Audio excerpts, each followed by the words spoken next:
dire que maloba wana ngana loba ki eza ko te panda parce que ba ko yeba parole o ti pa ya nzambe yenza maloba ki tamba moni accomplissement eloko wana accomplissement ne yango ne ko lakisa ke o ezali ko te panda mais attention mususu pe akokipe ko lobela mais aza prophète nzambe te e kokisa mi pe zoma e kokisa. Merci beaucoup maintenant pour notre émission WMR TV, toujours avec moi, votre ambassadante Chira Bakayamba. L'émission de l'autre, il y a un prophète Gédéon Nimi, et la première fois à l'écran WMR TV, à l'écran déjà, les autres toujours le sur la prophétie, pour donner prophétie, et Ningani, na Congo, et Ningisiba, na Congo, et Belé, Banamboka, Bakomi Kobaye, ba prophétie, pour na maman prophétesse Moko, le baki, ceux qui papa n'a pas commetté, Guimario a Koufi, y a kotika kosela nzambe akozongela mokili akozonga komela masanga yango bana nzambe belé babenga kinga komana moi chez Luka prophète Gédéon tout amekano ko expliquer biso qu'est-ce que la prophétie ezandenge ni bapesa ngo comment pour bazo comprendre surtout ba croire na nani ba kondimela nzamba nani ba kondimela prophétie ya nani vraiment yango nazana prophète Gédéon Nimi awa tozomeka kosola na bonjour prophète bonne santé. Par la grâce de Dieu.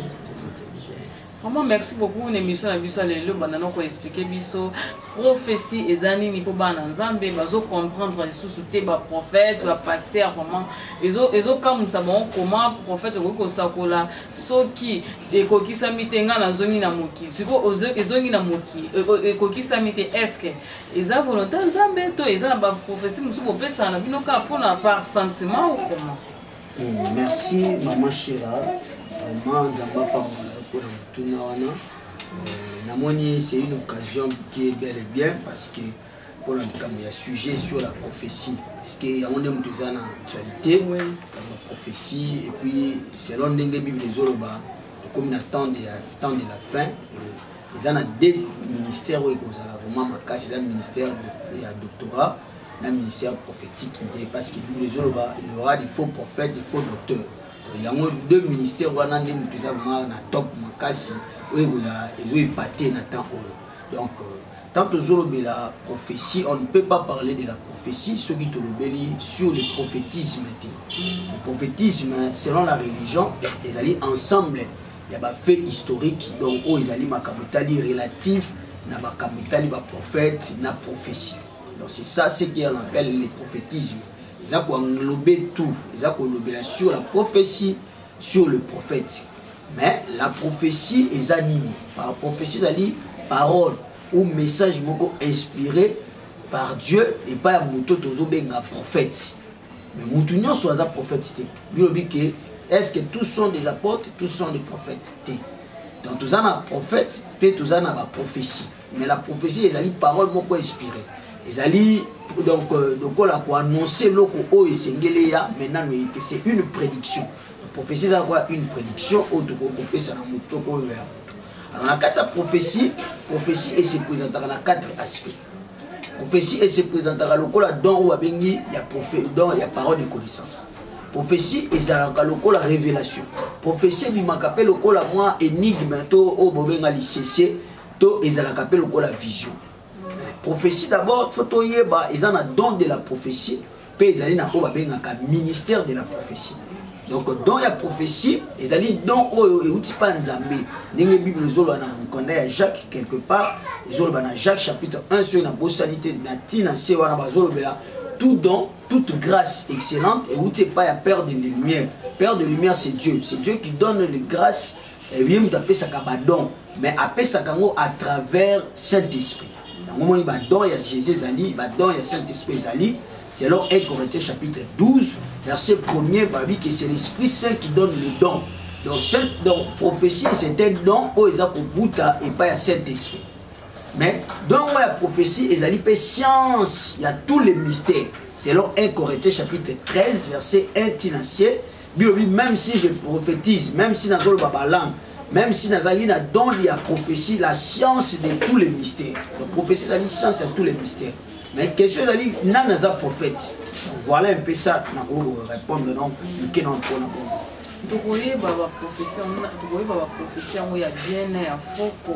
Merci. Tu vois, prophétie, il y a bien, tu y a faux, ningeni. Bible ezoloba quelque part ce toni totanga na Bible parce que ngana lingaka kotanga na kati ya makomi po toyeba oyo tozolobela soki eza bongo to eza bongo te ce totangi na Deutéronome bazolobela biso concernant ningini tokokoyeba un prophète, un vrai prophète, ton prophétie à Solomon. La Bible dit dans Deutéronome 18, verset 17, l'Éternel me dit ce qu'ils ont dit est bien. Je leur susciterai du milieu de leurs frères un prophète comme toi, je mettrai mes paroles dans sa bouche. Et il leur dira tout ce que je lui commanderai. Et si quelqu'un n'écoute pas mes paroles, qu'il dira en mon nom, c'est moi qui lui en demanderai compte. Mais le prophète qui aura l'audace de dire en mon nom une parole que je ne lui aurai point commandé de dire ou qui parlera au nom d'autres dieux, ce prophète-là sera puni de mort. Peut-être dira-t-il dans ton cœur, comment connaîtrons-nous la parole que l'Éternel n'aura point dite? Quand ce que dira le prophète n'aura pas lieu et n'arrivera pas, ce sera une parole que l'Éternel n'aura point dite. C'est par audace que le prophète aura dit, n'aie pas peur de lui. Donc, premièrement, Maman Chira, oh, ils ont l'accepté ce qui est prophétie, ou ana yuti pa yanzami. Ah, le lobby, Moutou, oh, ils ont fait sa prophétie, yuti pa yanzami. Il faut pas mon accomplissement et loko oyo, yé à lobby. C'est-à-dire que ce lobby qui a dans lobby na sakoli qui est beaucoup moins moutou en koufa. Mais ce qui moutou en a koufi, ne beaucoup moins par autant que koki sami et loko wana beaucoup eba qui uta qui pa yanzami. La kacho malobate, na sana dans l'église nanga tous ay prouvé. Sœur Nabiso Moko Azali éprouvé maman na yakufaki.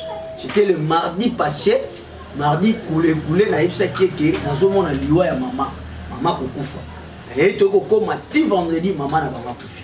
Donc c'est à dire que maloba wana ngana lobaki eza ko te panda parce que ba ko yeba parole o uti pa ya Nzambe, Nzambe lobaki tamba moni accomplissement et loko wana. Accomplissement ne yamone ko lakisake o ezali ko te panda. Mais attention, mususu pe akokipe ko lobela mais aza prophète Nzambe te et kokisami pe. Zoma et kokisami. Et de deux, ezali velo ko mususu ko eza ko te panda mais tant mutana so lobelo likambo, a lobelio pe apesio ba précision, apesio exactitude, yeloko wana pe eloko wana est confirmé yo moko za convaincu wana pe dépendra pe yo la sape que moto yo a vu et l'autre côté pas Nzambe. Donc ils ont une prophétie côté pas Nzambe parce que prophétie Nzambe peut ça na ba signe, on peut ça signe. Na ko sakola bibo pour reconnaître que et l'autre côté pas Nzambe. Tala kombo na yo boye. Tala eloko boye, osala ki boye. Donc na passé donc c'est ça. Si vous prophète oye bandeni qui est prophète ou azo prophétiser pour Nzambe de la part de Jésus ou bien prophète ou azo salela ba banzila ya mabe. Ah, donc, on reconnaît un arbre par ses fruits. Donc, c'est la fin qui justifie les choses. C'est-à-dire que fin n'a pas fruit, n'est pas total, ça va que mon au mutu Bible le dit, ah, quand on a Deutéronome, on a dit, l'éternel babi, n'a surtout toqué dans mon canada, il y a Deutéronome, donc au monde a que, bazo le mélanicam, il y a faux prophète. L'éternel ton Dieu te suscitera du milieu de toi, donc les frères, un prophète comme moi, vous l'écouterez. Il répondit ainsi à la demande que tu as fait à l'Éternel ton Dieu, à Horeb le jour de l'Assemblée, quand tu disais que je n'entends plus la voix de l'Éternel mon Dieu et que je ne vois plus ce grand fait afin de ne pas mourir. Si on continue quelque part, quand le prophète Morana, ceux qui m'a suscité prophète, est-ce que le prophète soit ma révolte, ma bana nzambe na doctrine mususu, azo ma bangona ma makamba pratique ya mabe, voilà on comprend que moto à ta bêtise précision, à ta sakole exactitude, mais à la fête, on va dire que c'est bien, on a nina sa bien, on a kata bien, on a zoloko, on va dire que taille c'est bien, on a nzambe musus, on a faux prophète. Et bon, on a pas prophète musus, oh tout le monde a ka basoko la rapé, bah on a biso basi, bah prophète musus, bazo kata banzoloko, bah surtout ming pèse à la part maman prophétesse. Est-ce que est-ce biblique ou bien est-ce biblique? Bon, est-ce non biblique? Tu penses que nzoloko nzamba boya ba incision. Est-ce na loi moko o nzamba boya qui peuple na eba sala ba incision. Osukola, oui, osukola nini? Osukola kamakolo, lavement de paix pour Yesu yeboka salaire. Lavement de paix c'est biblique. C'est dans la doctrine de Jésus. Mais osukola mutu nzoto mobimba pona ezalaki ba pratique oyo ebané ko sala manakati ya loi. c'est-à-dire que sacrificateur a kosukola mutu botutu na elongwa donc bango peut-être par là ne bazo na or eloko ko biso to kosukola mutu ezaka juste to sukola makolo na ye le banza mené yango le véritable mai o ezo sukola mutu mais kosukola mutu na nzoto na ye mutakala mutu ke no mona ngo eza propreté donc nzambe na tan lelo mira ça la bongote ça autrement azala ba manière bela pour ça maintenant le de l'autre côté on va pasteur rebelle va monter ka ba coup de livre en église ba mai soko sombi mai wana ou la peto nzamba ko pambola yo na éviter ce que ça biblique ou bien ezaka ka bino mo ba prophète bo sala bonko et grimacer moi na nzambe asomba mbongo kota na caisse église pour bien bongo kota bon au moni wana ezali trafic za trafic jésus le babeta ki ba tu film bo abi bo komisi ndako papa na ngai o ezali caverne ba voleur l'autre benga l'église mususu eza ba caverne ba voleur dans quel sens commerce et continue dans quatre églises faire c'est-à-dire que ba komote ka ba mai ba komote ka mafuta to kote ka mai te to kote ka pe unité poto ba ki a huile soko somi yango itaki Israël soko pesa on huile nyonso ezaka huile eza oze uti Israël eza oza awa eza si c'est un don eza don au Saint-Esprit de pesa. La prophétie n'a jamais été portée par l'homme, mais c'est fait pousser par l'Esprit de Dieu que les hommes ont parlé de la part de Dieu. Donc il faut moutou, oiseau sakola, soi-disant prophète, faut pousser par l'Esprit. Non pas dans n'engue à penser à batou, moutazo et biseto à côté que les CD à vie à moutou. Donc wana ils allaient bozo sous un Saint-Esprit, ils a tricherie à ma bé makasi. Donc wana wa moutaloleng wana donc nzamba bolongolé na kati assemblée. Et de deux, monsieur Bazo Sakolaka par apparence, Atalika Kaboé, Alobika Aboué, né, Abando Monaka, Tena Moni Boué, mais Tam Sunzama, par audace, n'est tout ce mais prophétie, Koloba, prophétie, c'est qu'on pense à battre. D'abord, 1 Corinthiens chapitre 12, verset Nango, sur le temps Babi, 1 Corinthiens 14, verset 22, Tinassi. La prophétie, c'est un signe des apôtres non-croyants. Pour les non-croyants. C'est un signe pour les croyants. Sur le temps Babi, par conséquent, les langues sont un signe, non pour les croyants, mais pour les non-croyants. La prophétie, au contraire, est un signe, non pour les non-croyants, mais pour les croyants. C'est dans 1 Corinthiens chapitre 14, verset 22. La prophétie est un signe pour les croyants, pour les non-croyants. Les croyants, c'est un peu de là. Donc, on sous-entend que les gens ont la maturité. Il y a beaucoup de gens qui ont la maturité. On peut faire une prophétie, parce que quand la prophétie est là, il y a un rôle au prophétie. Rôle la prophétie Zanine. Dans 1 Corinthiens chapitre 14, verset 1 Tinasé, en effet, celui qui parle en langue ne parle pas aux hommes, mais à Dieu, car personne ne le comprend, et c'est en esprit qu'il dit des mystères.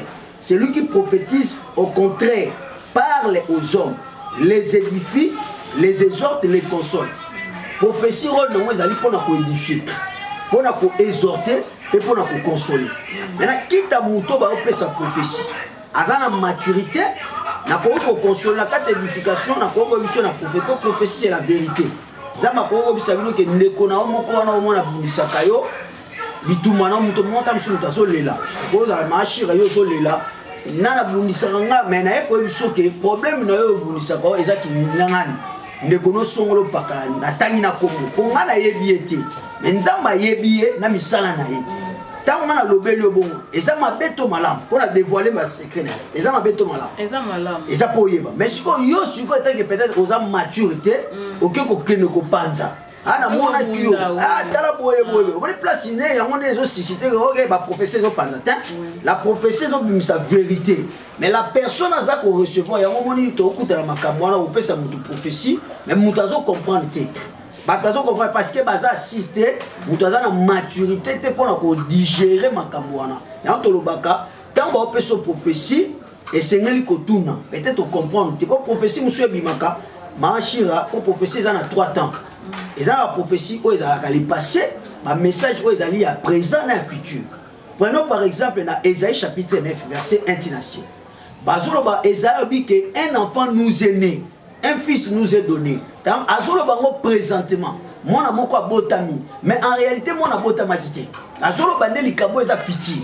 Si comme mutu so aza la maturité ta rolobaki. Ah mais papa yo zolo baki mon amour quoi bomoni moi mais ngana na moi na te.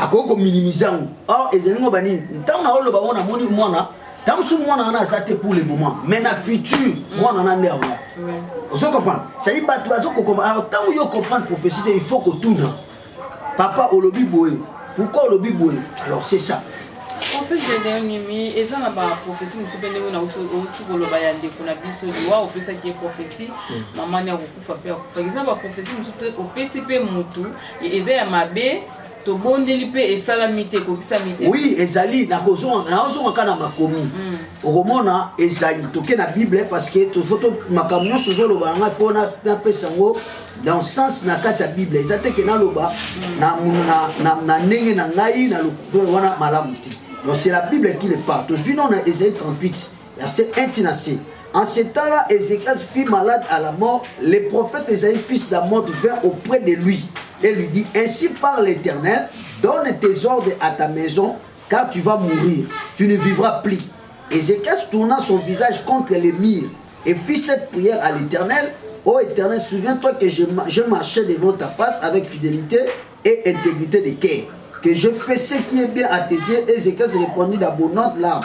Puis la parole de l'Éternel fut adressée en ces mots va et dis à Ézéchias ainsi parle l'Éternel Dieu de David ton père j'ai entendu ta prière j'ai vu tes larmes, voici j'ajouterai tes jours 15 années. Donc à tout le monde a prophétie, il y a Ésaïe et pas Ézéchias. Ézéchias est qui roi dans Juda. Nzamba bisi Ésaïe, le bail yebisa Ézéchias. Acha déjà ordre na kati ya famille na royauté na parce que a osala susute, a okufa. Eza message ko te pa Nzambe. Nzambe mutobi que Ézéchias a osani a okufa, eza négatif. Mais babi que lorsque Ézéchias ko yebisa Ézéchias a bandi kolela. A prier par Nzambe, à rappeler Nzambe. Balobi Esaïe makite, Nzambe a changé qui maloba nae, a ke ko yebisa sous Ézéchias na baki c'est les 15 années. Au ce moment. Donc par là to comprendre ça batuni. Na ko ko peso message que kinga na kokufa. Mutu moko songola ya ndeko na elingo bate ke yo fo bana kolela te.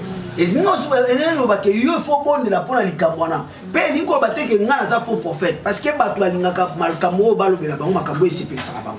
Donc ba ko biso ke okobala, okoresi, okobota. Mais soki mutu na otambola mabe, est-ce qu'il faut kaka ba biso ke okobala, okote? Donc toloba oyo Nzamba zo ebisa biso. Donc taba yebiso bongo Nzamba capable na prière. À quoi il peut changer prophétie. Dieu ne change pas, mais à quoi changer ma donnée. Voilà un peu ça. Merci beaucoup, prophète Gédéoni. Toujours le blocage sur la prophétie.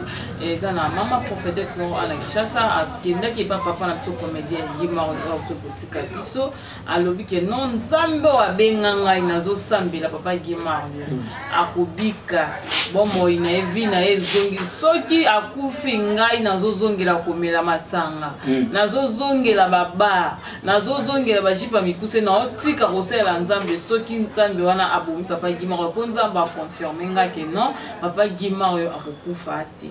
Après, papa Guimard a beaucoup fait. Donc, et là, on a vraiment ban Nzambe et troublé bango. Mais quand on peut expliquer ban Nzambe, est-ce que on les a qui prophétie ainsi dit l'Éternel ou bien ainsi dit Kimosun? Merci. Au boni na koki d'abord qu'on juge non maman, on ça Nzambe on a dit. Mais bien l'homme spirituel juge de tout. On dit prophétie maman Shira ba juge quand même. Il que le prophète que les autres va juger selon 1 Corinthiens chapitre parce que il faut la Bible donc il faut la Bible pour la ignorance 1 Corinthiens chapitre 14 verset 27 en est-il qu'il parle en langue en deux ou trois ou plus parlent chacun à son tour et quelqu'un interprète. S'il y a point d'interprète qu'on étaise dans l'église et qu'on parle à soi-même et à Dieu, pour ce qui est des prophètes, que deux ou trois parlent et que les autres jugent. C'est-à-dire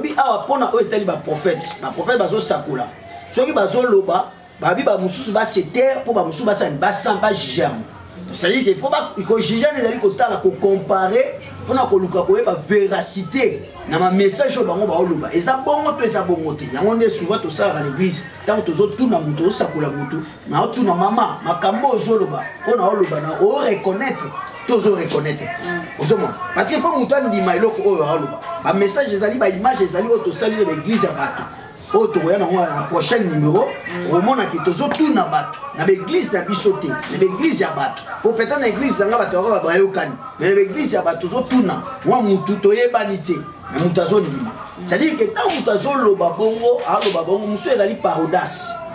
Alors lorsque maman mosala nzambe servante alobi ke soki nzambe à moins que nzambe benga ngate. C'est-à-dire qu'elle lançait qui défie dans le Cameroun. Elle était trop sûre na Oyaye, na trop sûre na Nzambenaï. Bon, deux fois tu as pu battre. Tu peux le ballon par défi. Tu as le ballon. Mais Nzamatika malobanae, il y a solo ekoyati. Ngana kolobake, makamususu, il faut pas tout ça en mode défi. Et ça le la Christ, bakanga keta oye su bakanye, batie la mana nini. Batbani ko sakane, basoda bani ko sakane quelque part, batunier deviner les biso nani wa azobete là lobe la biso yeso tika ko lobate donc ya batu mususu balikanga ba mona kaka shit ya mosala ndambe donc ba ko biso ke mama sakole la nga prophétesse sakole la nga soki za yo ko za sentiment te o sakole na sentiment donc maka mususu tango sala mi bongo ezali peut-être ta mususu mama prophétesse asala ki ngo na parodas atasa na mususu na audace ne sala mi bongo parce que soki ezala ki conviction ya nzambe nzamba ko matisa yango ko biso pe o mona effet positif. Peut-être que sous par audace, donc Azam Moutoupe à cause de la paix, parce qu'ils ont un autre. Erreur ya prophétie mais erreur en zone na par défi pasteur ebele baleka ki côté papa Guimard mais ya lobinga il faut na kende na mosako il faut na loba donc ça par défi tout ça ça par audace ya on risque nzamba linga bongote nzamba soko ça ka ça qu'on a le lendo nzamba ko kitisa parce que problème ya papa Guimard yo tam sous ezali nzamba ne mutu a imposer ki akufa tam sous pesa bandoki to yebite otoko ko confirmer bongote to yebite. Alors, des relations personnelles, il y a un peu bien monté. Intimité, bon, tant que nous avons décidé que papa qui m'a réussi à le paiement. Mais est-ce que faut le babon ce qui défait nous avons dit ça qui est bon. De l'autre côté, tout c'est ma prophétesse, ça zongue baji parmi tous c'est zongue les baba encore peut déjà ba déconfiner à Kinshasa. Mais tout ça bati ma prophétesse tout il est là la tchétché ou bien là là. Ngana au conseiller les erreurs et ya ka ministère à quoi ça là. Akozongela ka nzambe na yo wana oyo akutanaki na ye po azomisela a zonga susu atuna susu nzambe tango azopesa ba message donc atuna susu nzambe malamu. Comment prophète Gédéon est-ce que prophétie pour qu'on pesa mutu prophétie par téléphone mutata libanda mboka za na Kinshasa te aza na commune na yo te eza possible? Pourquoi pas to pesa rati to pesa to ibanda mutu te mais zo ibisa ye oza boye olati boye nzambe na biso aza nzambe ya musika azali nzambe pende mutu makambo oyo azolakisa nga neni telefone tozaka yo za na Europe ngai naza koto tobenga na pe tosola il en est de même aussi na prophétie parce que nzambe amonaka de loin il est de loin oyo aomona kuna yango azo inspiré nga aza kolakisa nga yango nga siko nazomona yango donc eza lokola satellite donc pas nzambe eza wa satellite eza na limite te nzambe amonaka musika c'est ça. Comment bande ko lopso ba Hollande biso baza partout dans le monde ba za pe na besoin ya prophète Gédéon ba sola na ye ko na kanga ba prophétie ba message ko pesa po ezala bien moi ensemble soki ozotambola bazolobela yo mo pesa oza na don ya komona ozomona ezala bien pour na ko éviter comme akamusu et là prophète Gédéon ko c'est la différence entre ndoto na prophétie. Bon d'abord ndoto ezanini ndoto ezali toke na Bible pour ngana olinga na loba na Bible kaka na zowana prophétie na Bible donc nazo kemenant d'abord na mukanda ya 1 Samuel chapitre 28 rezoapé na Job donc toujours na 1 Samuel chapitre 28 barubi verset 6 Saoul consulta l'Éternel ne lui répondit point ni par des songes ni par l'Urim ni par les prophètes on a interprété en sima na Job siko na Job bazoba Job 33 balobi boye mukanda ya Job ezolobela biso na parce qu'il faut bana nzambe batanga kamomi Job 33 14 18 elobi boye Dieu parle cependant tantôt d'une manière tantôt d'une autre et que l'on n'y point garde. Il y parle par des songes, par des visions nocturnes. Quand les hommes sont livrés à un profond sommeil, quand ils sont endormis sur l'air, il leur donne des avertissements. Tout le monde dans 1 Samuel chapitre 28, lorsque Nzamba voit qu'ici Saoul, balobi Saoul Nzamba bane kolobele sous na Urim te. Ane kolobele sous na prophète te, pe ane kolobele sous na songe te. Et ça a qui trois moyens où Nzamba lobelaka. Banda alobela ane koloba na Israël. Quand bazo lobela Urim, Urim ezani. Urim ezali ligne de pierre jumelle oyo ezalaki na kati ya elamba ya Aaron.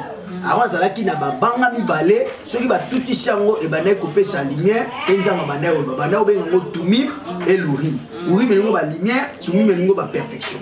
Donc tant tomona Urim qui veut dire lumière, lumière nde nini? Lumière c'est Dieu, parce que lumière c'est la parole, lumière yango na nzambe. Alors ça veut dire que Dieu nous parle à travers parole naïe. Alors la kabiso peut à partir de parole. Alors prophète ezali ba bouche nzambe. Donc nzambe soka le belo la parole naïe. Alors le belo ba prophète peut akolobelo ba ndoto. Ndoto ezali lokola parler. Ezali moko ya banzela on nzambe ba lobi na Job. Dieu nous parle cependant. Dieu nous parle, c'est-à-dire ezali par moko ba parler nzambe. Noto. Différence ezali la prophétie c'est les dons, ezali dons du Saint-Esprit. Mais les songes, ils allaient parler, moyen par lequel Nzambe a lobé la kabiso. Merci beaucoup. Donc, moi, j'étais déjà une émission à numéro de téléphone à Gédéon. Mais nous revenons à la prochaine. Mais qu'est-ce que vous expliquez? Gloire à Jésus. Numéro de téléphone. Numéro 081 62 35 82. Donc, voilà numéro. Comment cette personne n'a pas de courrier monté. Maman, c'est Stadeb, c'est Mireille les pires. Maman, Mamika, puis joyeux anniversaire. Comment papa du coup mortel il y a ici Masikini il y a Mabunga mon port Guito Kilewa restez branchés bye à la prochaine.